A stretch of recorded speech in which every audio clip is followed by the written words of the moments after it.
Zhuge Liang led his army to Mian County. Along the way, they passed the tomb of Ma Chao. He ordered Ma Dai to wear mourning clothes and pay respects, and he himself personally offered sacrifices.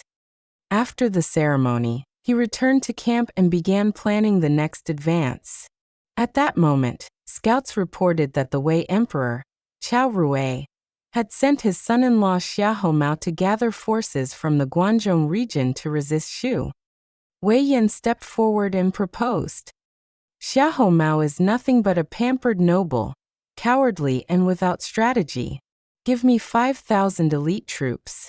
I will pass through Baozhong, cross the Qin Mountains, and strike Chang'an through Ziwu Valley. I can arrive in 10 days. Once he hears of my sudden attack, he will surely abandon the city and flee. Then, Prime Minister, you can advance along the main road and take Guangzhou in one stroke. Zhuge Liang smiled and shook his head. This is far too risky. Do you think the Central Plains lack capable men? If an ambush is set, your 5,000 troops will be wiped out, and morale will collapse. This cannot be done. Wei Yan was unconvinced. If we take the main road, the enemy will gather forces to resist us. We will be delayed endlessly. How can we ever conquer the Central Plains? Zhuge Liang replied calmly.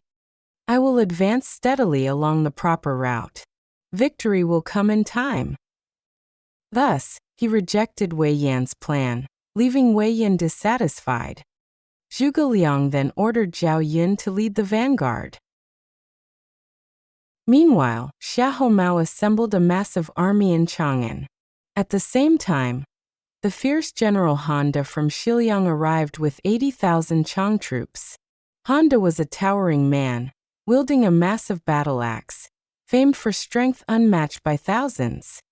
More impressively, he brought his 4 sons, Han Ning, Han Yao, Han Xiong, and Han Qi, all skilled warriors, masters of riding, archery, and melee combat. When Honda and his forces reached Fengming Mountain, they encountered Zhao Yun's army. The two sides formed battle lines, drums thundered, and the air was thick with killing intent. Honda rode out first, his 4 sons flanking him. He shouted angrily, "Traitors! How dare you invade Wei territory?"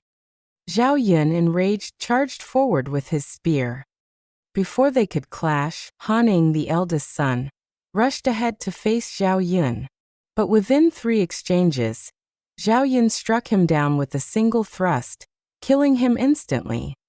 Han Yao, furious at his brother's death, charged forward swinging his blade. Zhao Yun's spear techniques were flawless. Han Yao was quickly driven back. Seeing this, Han Xiong joined the fight with a halberd, attacking alongside Han Yao. Soon after, Han Qi also entered the battle with twin blades, and the 3 brothers surrounded Zhao Yun.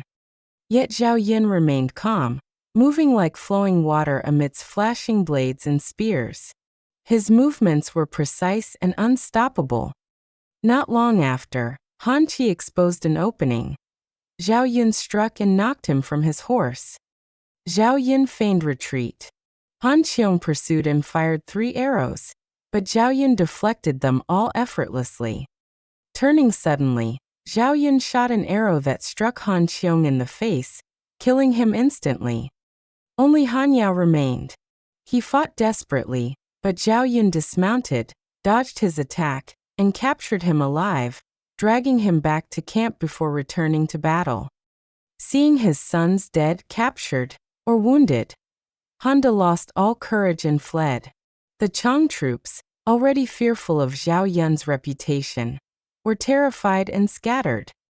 Zhao Yun charged freely through enemy ranks, cutting them down like entering an empty field.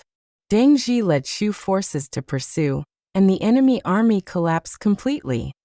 Honda barely escaped on foot. Back in camp, Deng Zhi praised Zhao Yun.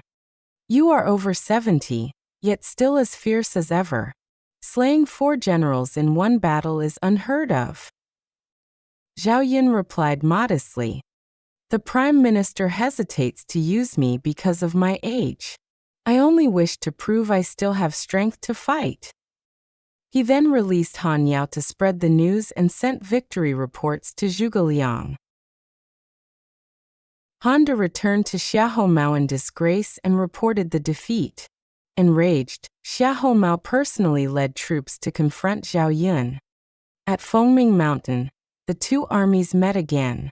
Xiahou stood proudly beneath his banner in golden armor, but upon seeing Zhao Yun's imposing presence, he hesitated. Blinded by vengeance, Han De charged Zhao Yun again. Within 3 exchanges, Zhao Yun struck him down and killed him. Zhao Yun then charged directly toward Xiahou. Terrified, Xiahou retreated into his formation.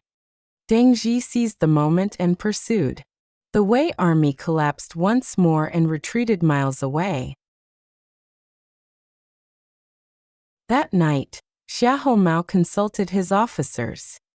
"I had heard of Zhao Yun's fame, but only today do I understand it is no exaggeration. Even in old age he is unmatched.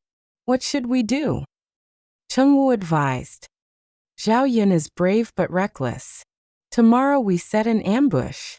Feign retreat, lure him deep, then surround him."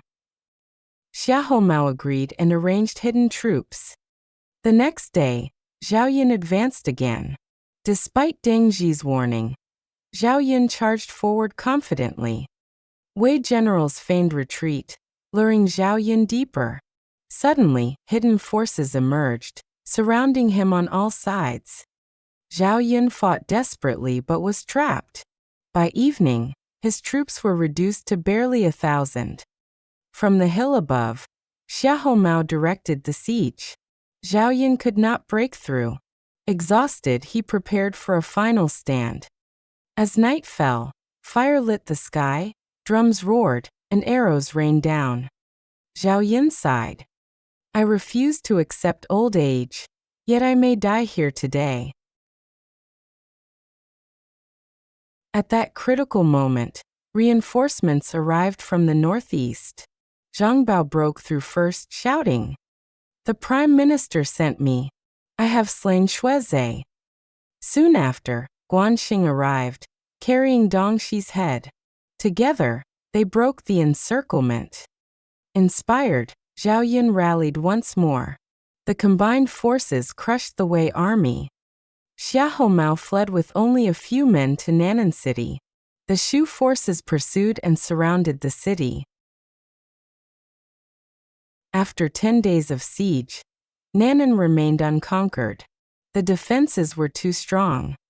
Zhuge Liang personally inspected the city and concluded, "Our goal is not this single city. Prolonged siege risks losing the campaign." He then devised a chain of deception. He sent a fake messenger posing as Pei Su to request aid from nearby cities. Meanwhile, Wei Yan disguised troops and captured Anding by surprise. The governor Cui Liang was captured and later used as a pawn. He was sent back to persuade Yang Ling of Nan'an. Yang Ling pretended to surrender, planning a trap. But Zhuge Liang had already anticipated this. He secretly placed Guanxing and Zhang Bao among the returning troops. When the gates opened, Guanxing immediately killed Yang Ling, and Zhang Bao killed Cui Liang. Shu forces surged into the city from all sides. Chaos erupted. Xiahou tried to escape, but was captured alive by Wang Ping. Nan'an fell. Zhuge Liang entered the city and prioritized calming the civilians, strictly enforcing discipline. When asked how he foresaw the trap, he explained, "If Cui Liang were sincere, he would not allow our troops in. His actions exposed his deception. I merely turned his scheme against him." The army prepared to continue toward Tianshui. Meanwhile, Ma Zun prepared reinforcements, but Jiang Wei saw through Zhuge Liang's plan and warned him. Summary. This chapter revolves around 2 major themes. First, Zhao Yun's extraordinary martial prowess.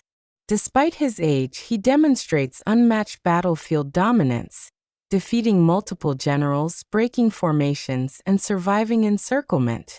He represents the peak ideal of a warrior: fearless, disciplined, and relentless even when outnumbered. Second, Zhuge Liang's strategic brilliance. Instead of relying on brute force, he carefully analyzes the situation and uses layered deception to dismantle enemy defenses. His ability to anticipate enemy reactions and turn their own plans against them highlights his mastery of psychological warfare and long-term strategy. At the same time, the introduction of Jiang Wei marks an important turning point. Unlike other Wei commanders, Jiang Wei is able to see through Zhuge Liang's tactics. This foreshadows his future role as a key figure who can rival Zhuge Liang in intellect and strategy.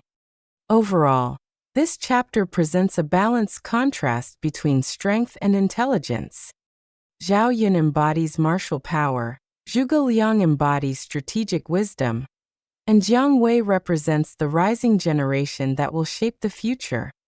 Knowledge points: historical versus fictional analysis. 1. Zhao Yun slaying 5 generals is largely fictional and exaggerated. In the novel, he is portrayed as an unstoppable warrior even in his 70s. Historically, Zhao Yun did participate in the northern campaigns, but his most notable role was in the Battle of Jigu, where he was responsible for covering the army's retreat, a defensive and disciplined action rather than a heroic rampage. 2.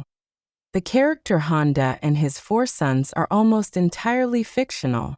There is no record in historical texts of such a figure, nor of a scenario where a father and 4 sons were all defeated by Zhao Yun in a single battle. 3. Xia Hongmao being captured alive is also fictional. While he was indeed Qiao Rui's son-in-law and held command in the Guangzhou region, there is no historical record of him being defeated, chased by Zhao Yun, or captured in battle. 4. The chain deception strategy, used to capture cities like Nannan and Anding, is a literary creation.